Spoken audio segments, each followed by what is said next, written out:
because it's not just about Iran. I think they have decided together with Russia, maybe China knows about it. And because Russia is experiencing the same sort of sanction, so they have to, they have to decide how to deal with this issue after all. And w- yesterday, many, comments about the situation in Ukraine. Donald Trump himself, you have Scott Bessent talking about it. But still, when you look at the situation, the way that Donald Trump is picturing the situation in Ukraine, you see a lot of rhetoric. And if you change the head of Donald Trump himself, the physique of Donald Trump, and put it Joe Biden there, Alex, it seems to me that Joe Biden is talking to us. Here is what Donald Trump said yesterday. War that should have beaten, he should have won that war in 1 week. He's now going to soon be into his 4th year. He's lost 1.5 million soldiers, probably close. Certainly in terms of wounded and no legs and no arms and all the things that happen in horrible wars. It's a horrible war. That's the biggest thing that's happened since World War II in terms of death. It's bigger than any of them. I settled 8 of them. The biggest is that in terms of death. Incredible. I think India, Pakistan had great potential too. We did a great job in that one, but he's got to really settle this war. And they have long lines waiting for gasoline in Russia right now, right? They have long lines. Who thought that was going to happen? And all of a sudden his economy is going to collapse. No positive thing in his comments. Russia's economy is collapsing. Russia has lost 1.5 million, soldiers. It's just, he's not talking about wounded. They've lost those people who've been killed on the battlefield. He was talking about, and later on he said that. And the other thing is the way that they're trying to put pressure on India and China. And here is what he said about India. I was not happy that India was buying oil. And he assured me today that they will not be buying oil from Russia. That's a big stop. Now I got to get China to do the same thing. I was not happy that India. And here is Scott Bessent, the same direction, sanctioning Russia, putting pressure on Russia. When we can't get 7 more Democratic senators across the line, but 85 U.S. senators are willing to give President Trump the authority to put up to 500% tariffs on China for the purchase of Russian oil. You put all these pictures together.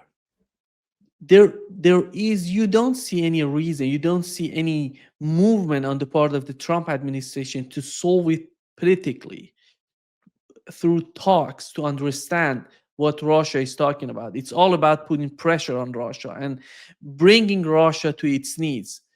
Your take on that. What is your understanding of the moves that the Trump administration is trying to make?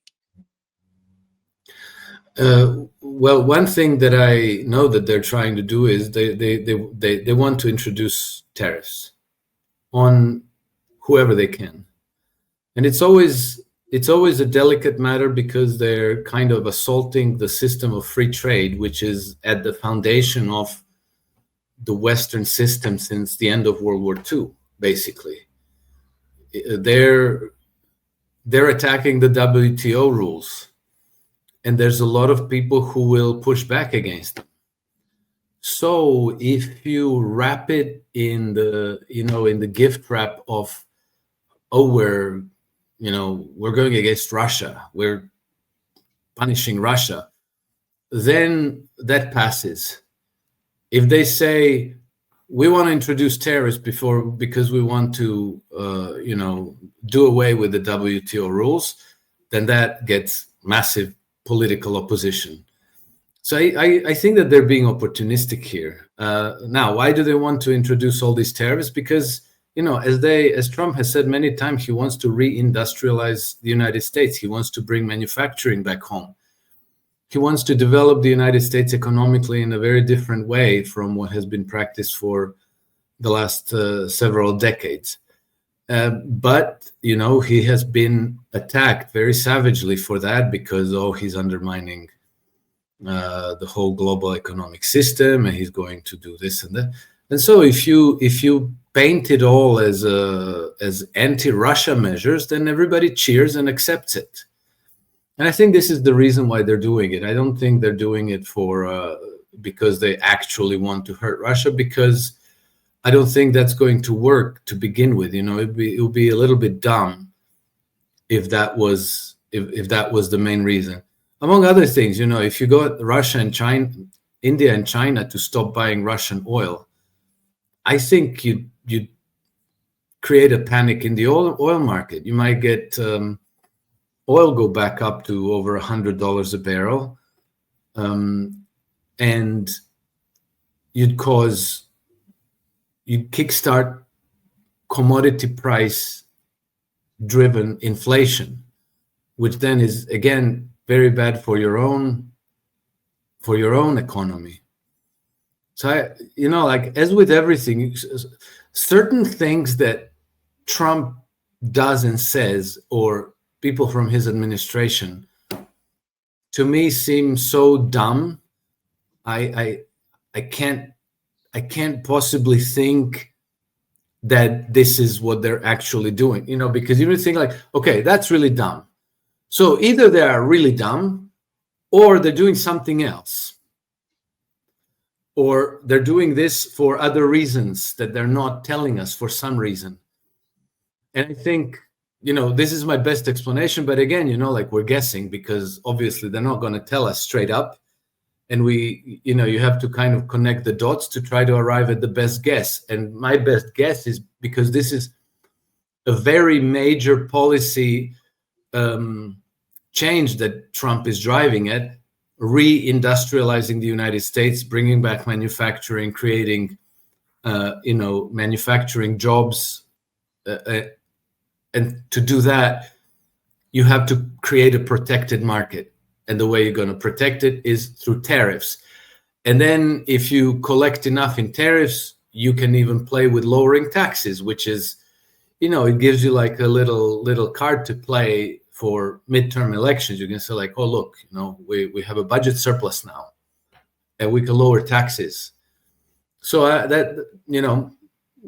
that's my best guess, because if that were true, it would tell me that, that they have a mission, they have some kind of a strategy, and they're not stupid. If they're doing it because they're really stupid, then we're all in trouble. Actually, when I see Pete Hegseth talking about, sending weapons to Europe, and that's a peace through strength, and yeah, that's really think that Pete Hegseth is smart.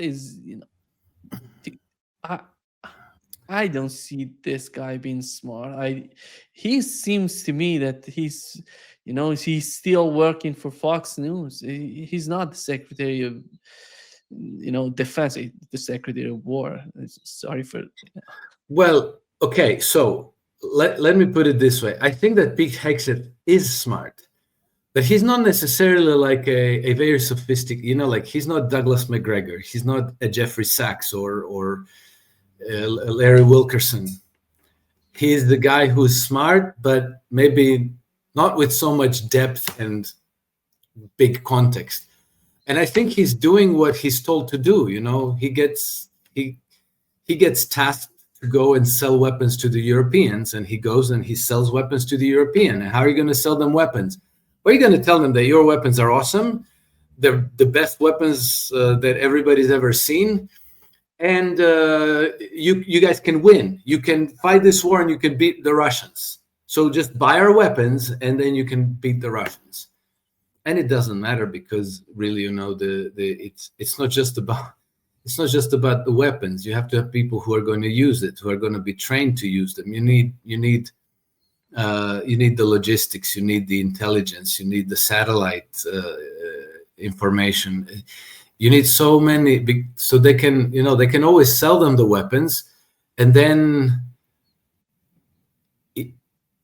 I do believe that Trump doesn't want to go to war against Russia, and he doesn't want to escalate it to the point where they would be drawn automatically because they are now a participant, like if Tomahawks start flying at Russia. So I think that they're going to stop before crossing that line, but up until that line, they're just being transactional. They're doing business. And then when they get to the line, then they're going to see how they're going to shaft the Europeans, because if the Europeans believe that Trump and his team are going to be loyal to them and keep their word and honor their commitments, well, then they are being naive, and I think they are actually. Do you think that Donald Trump would care if something happens between Europe and Russia? I don't see him.